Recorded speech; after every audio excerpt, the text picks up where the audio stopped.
বিসমিল্লাহির রহমানির রহিম। আপনারা লাইভে যারা আমার কথা শুনছেন এবং শুনবেন,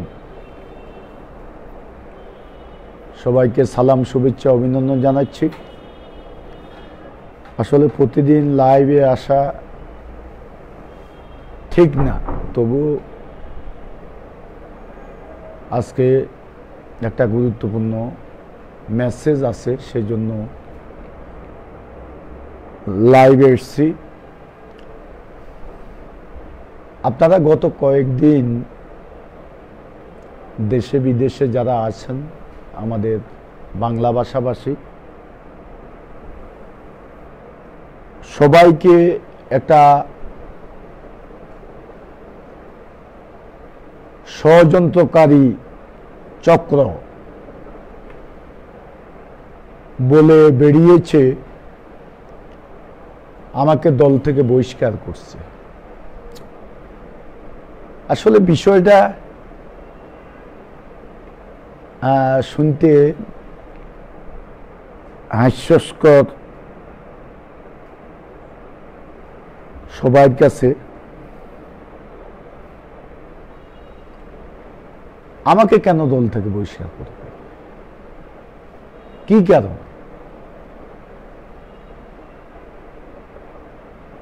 আমার বিরুদ্ধে এত ষড়যন্ত্র চক্রান্ত হওয়ার পরেও আমি শান্ত থেকে সব পরিস্থিতির মোকাবিলা করেছি। আজকে সন্ধ্যার একটু আগেই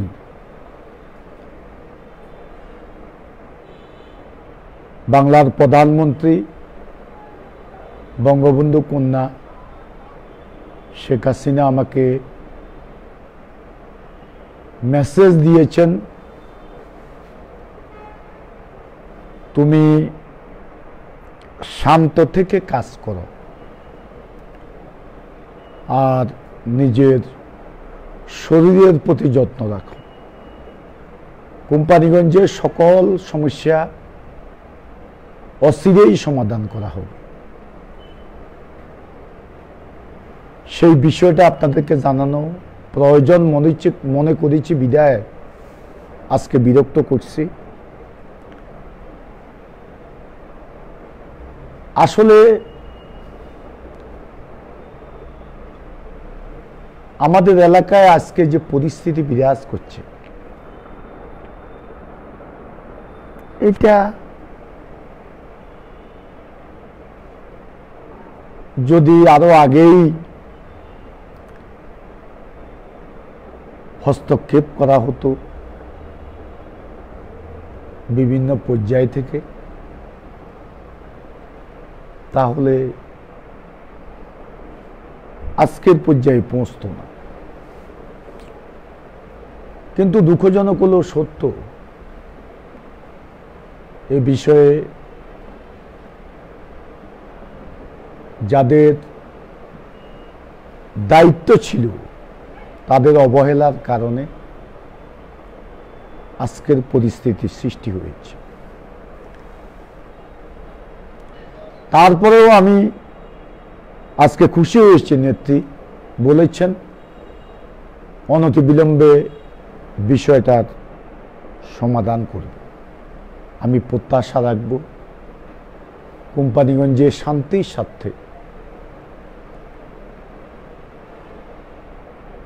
যাতে অচিরেই এই কোম্পানিগঞ্জের সমস্যার সমাধান হোক। আসলে রাজনীতি আজকে এমন এক পর্যায়ে গিয়েছে, বিরোধী দলবিহীন রাজনীতিতে সরকারি দলের অধিকাংশ নেতাকর্মীর নীতি নৈতিকতা এমন পর্যায়ে পৌঁছেছে, আজকে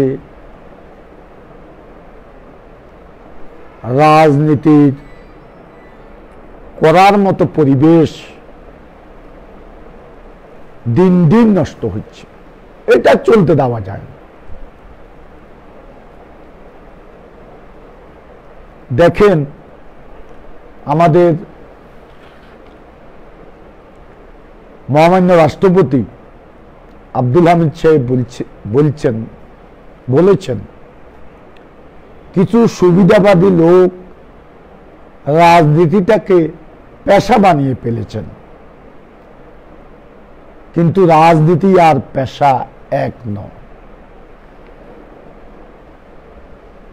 আজকে তারা মনে করে রাজনীতি মানে আমার পরিবারকে বাঁচিয়ে রাখার একটা হাতিয়ার,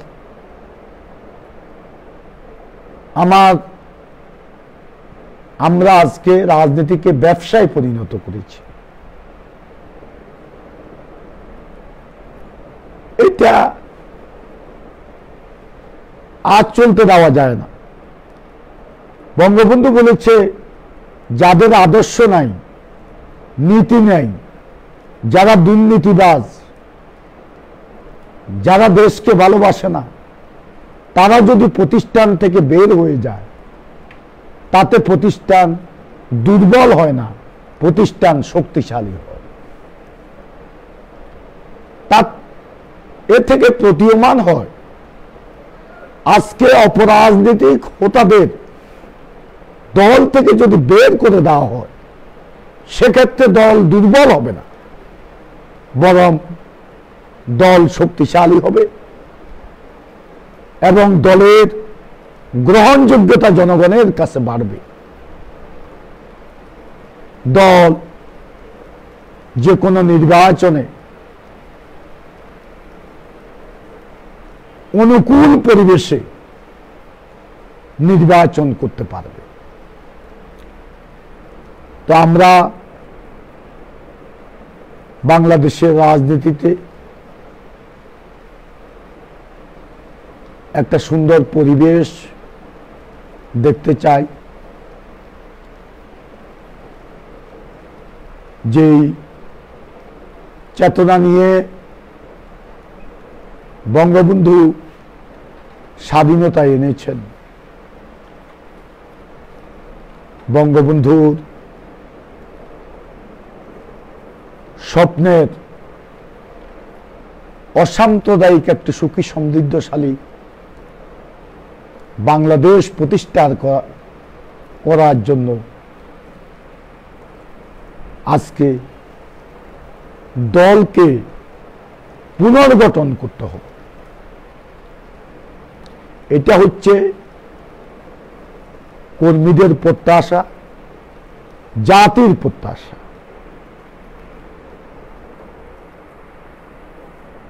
আজকে একটা বিষয়, আমাদের এসএসএফ এর শুভ জন্মদিন, জন্মদিন উপলক্ষে এসএসএফ এর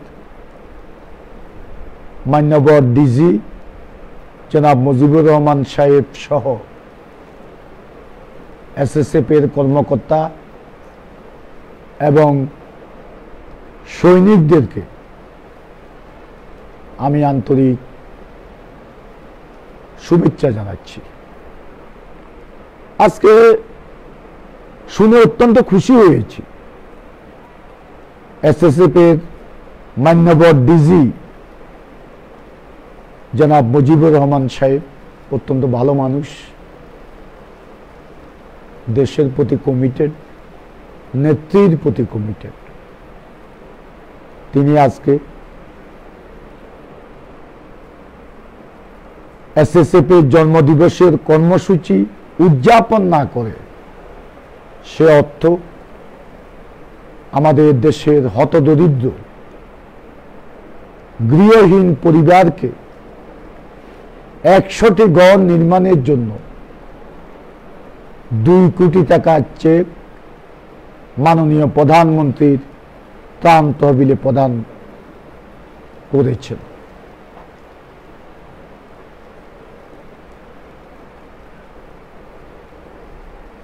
তো আমি আজকে কথা আর বাড়াবো না। আমার কোম্পানিগঞ্জে আমি একটা সমাবেশ করেছি, কর্মীদেরকে নিয়ে সব এলাকার গুরুত্বপূর্ণ নেতৃবৃন্দ আজকে উপস্থিত হয়েছেন। আমি কোম্পানিগঞ্জের শান্তির স্বার্থে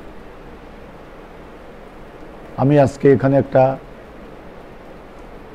দলের একটা কমিটি করে দিয়েছি, আহ্বায়ক কমিটি। আমাদের এ দলের অনেক ত্যাগী নেতা, দুঃসময়ের নেতা, আমাদের মরহুম আলিমাম চৌধুরী সাহেবের সুযোগ্য সন্তান, আমাদের নির্বাচন কমিশনার সাদাত হোসেন সাহেবের বড় ভাই হাসান ইমাম বাদল সাহেবকে কনভেনার করে একটা কমিটি আমরা করেছি। এই কমিটি মন্ত্রী মহোদয়ের সাথে কথা বলবেন। আমাদের প্রতিপক্ষে যারা আছে তারা যদি কথা বলতে চান সেক্ষেত্রে তাদের সাথে কথা বলবেন, প্রশাসনের সাথে কথা বলবেন এবং এই এলাকার গণ্যমান্য ব্যক্তিদের সাথে কথা বলে কোম্পানিগঞ্জের শান্তি স্থাপনের জন্য সকল ধরনের পদক্ষেপ গ্রহণ করবেন। আমি আজকে যারা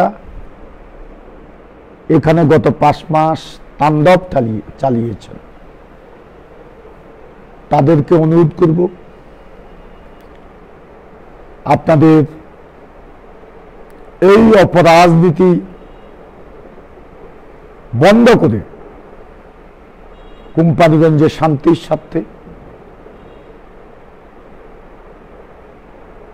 মূল স্রোতধারার সাথে একত্রিত হয়ে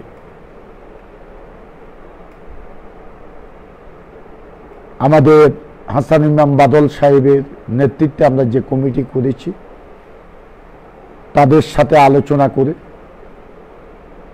আপনারা সততার সহিত দলের কার্যক্রম পরিচালনার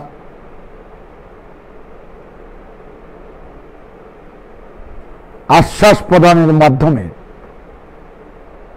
দলকে শক্তিশালী করার জন্য এগিয়ে আসুন। এখানে 2টা মায়ের বুক খালি হয়েছে। আমার পৌরসভায় 2000 গুলি হয়েছে। 6 বার আমাকে হত্যার পরিকল্পনা করেছে। আমার ছেলে মাথা ফাটিয়ে চৌচির করেছে। আমার আব্বা মাকে গালাগাল করেছে। আমার পিতাকে রাজাকার বলেছে। আমি আজকে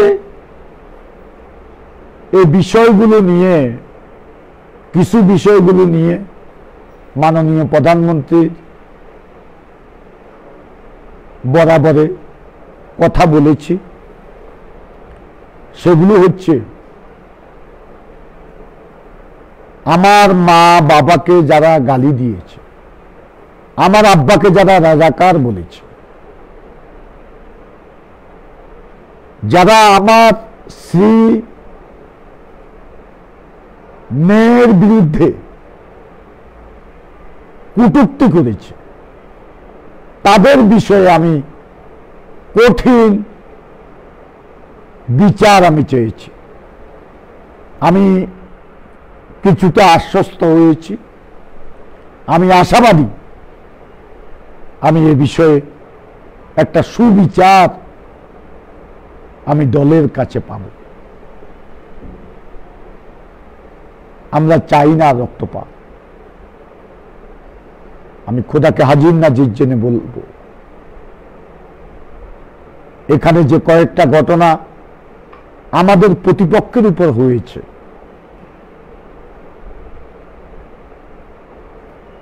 বিশেষ করে বাদলের উপর আক্রমণ, এটা যদি আমি জেনে থাকি, এ বিষয়ে যদি আমি কোনো নির্দেশ দিয়ে থাকি, আমি একটা পবিত্র চেয়ারে বসে বলছি, আল্লাহ এখন আমার মৃত্যু করুক। আমি এই মিথ্যার রাজনীতি আমি করি না। আমি যেহেতু সিদ্ধান্ত নিয়েছি, আমি সাহস করে সত্য কথা বলবো, অন্যায় অবিচার জুলুমের বিরুদ্ধে সত্য ন্যায় প্রতিষ্ঠা করার জন্য কাজ করব। সেই লক্ষ্যে আমি এগিয়ে যাচ্ছি। কথা বলতে গিয়ে, সত্য কথা বলতে গিয়ে সেগুলো হয়তো অনেকের বিরুদ্ধে যাচ্ছে, আজকে অনেকে ক্ষুব্ধ হচ্ছে। আমার কিছু করার নেই। আমি আমার এই পথ থেকে সরার কোনো উপায় নেই, কোনো পথ নেই। আমাকে বলতে হবে। আর আমি যারা আজকে আমাকে দোষারোপ করছেন তাদের উদ্দেশ্যে বলতে চাই, আমি যে কথাগুলো বলছি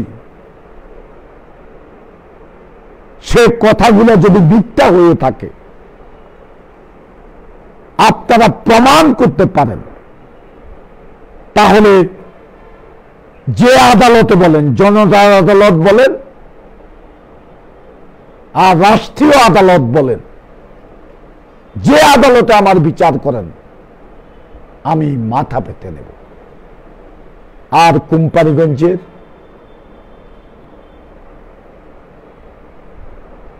গত 5 মাসে যে ঘটনা ঘটেছে, এটা চলতে দেওয়া যায় না। আমি আজকে সিদ্ধান্ত দিয়েছি আমার পক্ষ থেকে, কোম্পানিগঞ্জ থেকে আজ থেকে অস্ত্র উদ্ধার শুরু করুন। অস্ত্র আজকে সন্ত্রাসীদের হাতে রেখে কোম্পানিগঞ্জে কোনো শান্তি স্থাপন করা যাবে না। অস্ত্র অবশ্যই উদ্ধার করতে হবে। এটা হচ্ছে আমার প্রথম দাবি। দ্বিতীয় দাবি হচ্ছে প্রশাসন শতভাগ নিরপেক্ষ থাকবে, আমার পক্ষে থাকবে। এই প্রয়োজনীয়তা আমি অনুভব করি না এবং আমি এই নীতিতেও বিশ্বাস করি না। প্রশাসন নিরপেক্ষ থেকে এখানকার আগামী পরিস্থিতিগুলা মোকাবিলা করুন।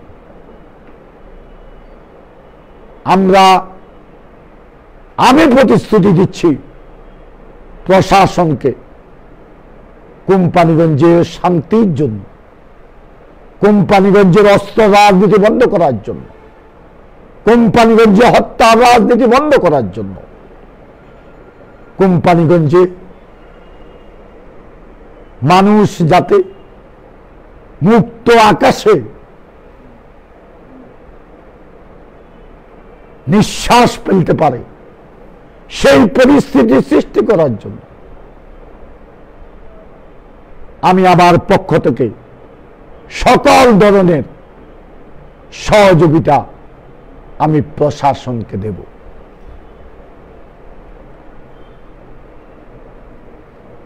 আজকে অনেকে আমার লাইভ শুনছেন,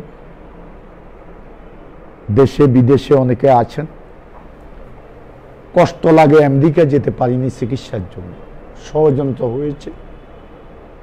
আগেই বলেছি আর এই বিষয় বলতে চাই, আমি কোনো ষড়যন্ত্রের কাছে মাথা নত করি না এবং করবও না।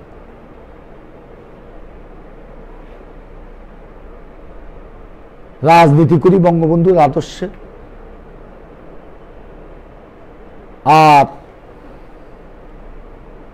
বক্তৃতা দিই জননেত্রী শেখ হাসিনার উন্নয়নে, আর কথা বলি সজীব ওয়াজেদ জয় আর সাইমা ওয়াজেদ পুতুলের সৎ রাজনীতির কথা। এটা আমি বলে যাব, এ পথে যত বাধা বিপত্তি আসুক, সকল বাধা বিপত্তি অতিক্রম করে এগিয়ে যাব। পরিশেষে আমি বলব, অনেক স্বপ্ন নিয়ে বঙ্গবন্ধু স্বাধীনতা দিয়ে গেছে এদেশের গরিবের অধিকার প্রতিষ্ঠা করার জন্য। চেষ্টা করেছিল কৃষক রাজ, শ্রমিক রাজ প্রতিষ্ঠা করার জন্য। আজকে আমাদেরকে শপথ নিতে হবে, বঙ্গবন্ধু রক্ত দিয়ে যে আদর্শ আমাদের মাঝে রেখে গেছে, বঙ্গবন্ধুর স্বপ্নের সোনার বাংলা আমরা প্রতিষ্ঠিত করব। যদি কাগজে লিখো নাম, কাগজ ছিঁড়ে যাবে। যদি পাথরে লিখো নাম, পাথর ক্ষয়ে যাবে। যদি হৃদয়ে লেখো নাম, সে নাম রয়ে যাবে। কার নাম হৃদয়ে রাখতে হবে? বঙ্গবন্ধুর নাম, যিনি আমাদের স্বাধীনতা দিয়ে গেছে, অর্থনৈতিক মুক্তির পথ রচনা করে গেছেন, যিনি 1975 সালের 15 আগস্ট কালো রাত্রিতে মার্কিন সাম্রাজ্যবাদের পতলে কুত্তা মোস্তাকের নেতৃত্বে ভাটিয়া জল্লাদের হাতে সপরিবারে নিহত হয়েছে। রাজনীতি করত বঙ্গবন্ধু কি অপরাধ করেছে তার 8 বছরের শিশুপুত্র শেখ রাসেল চিৎকার করে বলেছিল, আমি মায়ের কাছে যাব, মায়ের কাছে যাব, মায়ের কাছে যাব। ঘাতকেরা এই ছোট্ট 8 বছরের শিশু আকুতি শুনে স্টেন গানের গুলিতে তার বুক যাজনা করে দিয়েছে, মাথা যাজনা করে দিয়েছে। এখনো 32 নম্বর বাড়ির দেওয়ালে লেগে আছে শেখ রাসেলের মাথার মগজ। তাই আমি সকলের প্রতি আহ্বান জানাবো, আপনারা যদি রাজনৈতিক কারণে জননেত্রী শেখ হাসিনাকে হৃদয়ে না রাখেন, আমাকে যদি হৃদয়ে না রাখেন, আপনারা বঙ্গবন্ধুকে হৃদয়ে রাখবেন, শেখ রাসেলকে হৃদয়ে রাখবেন, বঙ্গবন্ধু পরিবারের সদস্যদেরকে হৃদয়ে রাখবেন। কারণ যদি আমরা তাদেরকে হৃদয়ে না রাখি, তাহলে বিশ্বের দরবারে আমরা যমুনা বহমান, ততদিন রবে কীর্তি তোমার শেখ মুজিবুর রহমান। বহমান, নাই নাই বয়, হবে হবে জয়, জয় মুজিবুর রহমান। জয় বাংলা, জয় বঙ্গবন্ধু, বাংলাদেশ চিরজীবী হোক।